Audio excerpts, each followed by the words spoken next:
बिस्मिल्लाहिर्रहमानिर्रहीम। अस्सलाम वालेकुम। आज हम आपके साथ खुशबूदार खिले खिले चावलों वाला बीफ देगी पुलाव बनाने की रेसिपी शेयर कर रहे हैं। घर के मसालों से बनाकर इस पुलाव को तैयार करेंगे और बहुत मज़ेदार बेहतरीन ये पुलाव बनकर तैयार होगा। एक दफ़ा आप ये रेसिपी ट्राई करेंगे तो हमेशा इसी तरकीब के साथ देगी पुलाव बनाना प्रेफर करेंगे।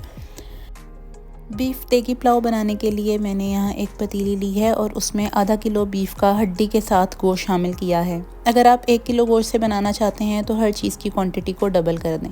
गोश्त शामिल करने के बाद मैंने तकरीबन 5 से 6 कप पानी इसमें शामिल किया है। हमें पानी की इतनी मिक़दार इसमें शामिल करनी है कि ये गोश्त गल जाए और इसमें 4 कप यखनी मौजूद रहे।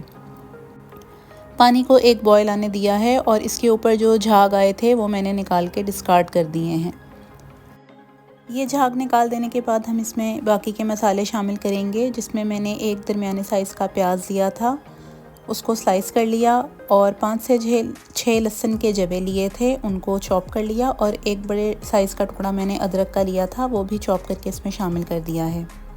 मसालों में 1.5 खाने का चम्मच सौंफ और 1.5 खाने का चम्मच कुटा हुआ धनिया लिया था। इन दोनों चीज़ों को मैंने हल्का सा क्रश करके शामिल किया है। आधा जायफल, एक बड़ा टुकड़ा जावित्री, एक बादियान का फूल, एक चाय का चम्मच भर के सफ़ेद ज़ीरा, 1 से 2 बड़ी इलायची और 1 से 2 ही इसमें छोटी इलायची या जो ग्रीन कार्डमम होती है वो मैंने इसमें शामिल कर दी हैं। बड़ी इलायची एक भी काफ़ी है अगर आपके पास बड़े साइज़ का पीस है। मेरे पास छोटी थी तो मैंने 2 शामिल कर दी हैं। इन तमाम अज्जा को अच्छे से मिक्स करेंगे और इसमें नमक शामिल किया है। फ़िलहाल मैंने इसमें 1 चम्मच नमक शामिल किया है, जिसको हम बाद में एडजस्ट कर लेंगे। इसको गलने के लिए रख देंगे और हमें इसको इतना गलाना है कि गोश्त मुकम्मल गल जाए और इसमें 4 कप की यखनी मौजूद रहे। तकरीबन 40 से 50 मिनट के बाद ये गोश्त गल गया था और इसमें 4 कप की यखनी मौजूद थी। मैंने गोश्त की छोटी बोटियाँ इस्तेमाल की थी तो ये गोश्त जल्दी गल गया था। अगर आपके पास थोड़े बड़े साइज़ के पीस होंगे तो शायद ज़्यादा टाइम लग सकता है, इसलिए आप अपनी पानी की जो मिक़दार है वो इसमें यखनी की एडजस्ट कर लें। गोश्त गलने के बाद मैंने यहाँ पे गोश्त और हड्डियाँ इसमें से निकाल ली थीं और फिर यखनी को छान लिया था। यखनी को छान के और गोश्त को निकाल के हम साइड पे रख देंगे। अब एक पतीली में आधा कप तेल शामिल किया है और इसमें कुछ खड़े मसाले शामिल किए हैं। जो खड़े मसाले मैं इस स्टेज पर इसमें शामिल करूँगी वो मैंने यखनी में शामिल नहीं किए थे। यखनी के मसाले अलग हैं और इस तड़के के मसाले अलग हैं।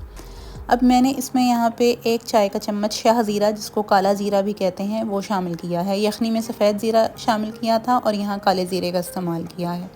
साथ ही 4 से 5 लौंगे शामिल की हैं और 8 से 10 मैंने यहाँ इसमें काली मिर्च शामिल किए हैं। ये साबुत काली मिर्च है। 1 से 2 टुकड़े दालचीनी के शामिल किए हैं। बड़ा टुकड़ा है तो मैंने 1 शामिल किया है और छोटे हों तो 2 टुकड़े इसमें दालचीनी के इस स्टेज पर शामिल कर देंगे।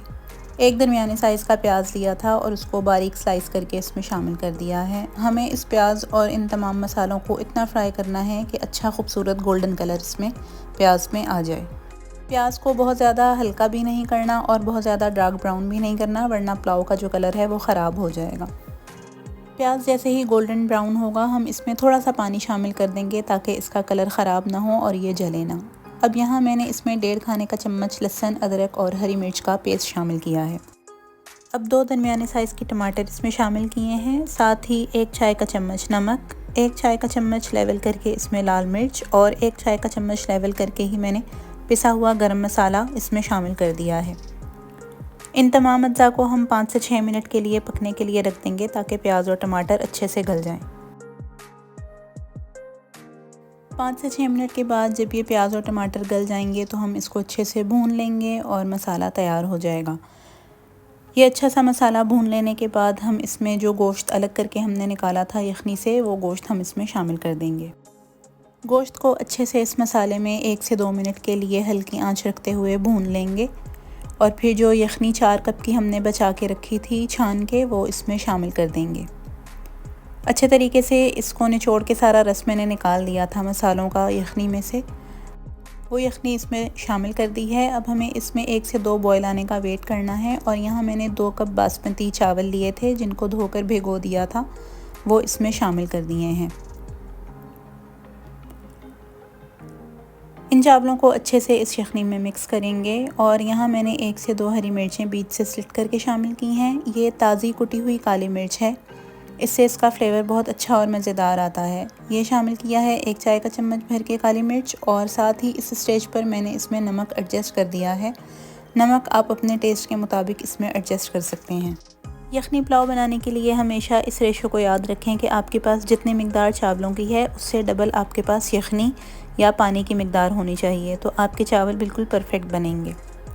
अब यहाँ तेज़ चूल्हे पे पकते हुए चावलों ने यखनी को एब्ज़ॉर्ब कर लिया है और यखनी ड्राई हो गई है, तो यहाँ कवर करके मैंने इसको पहले 5 मिनट तेज़ चूल्हे पे दम दिया है और फिर बाकी के 15 से 20 मिनट इसको बिल्कुल हल्की आंच पर दम दे दिया था और नीचे तवा रख दिया था। तकरीबन 20 से 25 मिनट के बाद हमारा ये बेहतरीन खुशबूदार पुलाव बनकर तैयार है। हर दाना इसका खिला खिला बनेगा और परफेक्ट चावल बनकर तैयार होंगे। अगर आपको हमारी ये रेसिपी अच्छी लगी हो तो हमारे चैनल को सब्सक्राइब कर दें और फेसबुक पर हमारे पेज को फॉलो भी कर लें। इस रेसिपी को अपने फ्रेंड्स और फैमिली के साथ ज़रूर शेयर करें। इस पुलाव को आप ज़ीरे के रायते और मिक्स सलाद के साथ सर्व कर सकते हैं।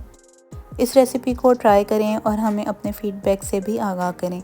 अल्लाह ताला हमारे और आपके रिज़्क़ में बरकत अता फ़रमाए। एक नई रेसिपी के साथ हाज़िर होंगे, तब तक के लिए अल्लाह हाफ़िज़।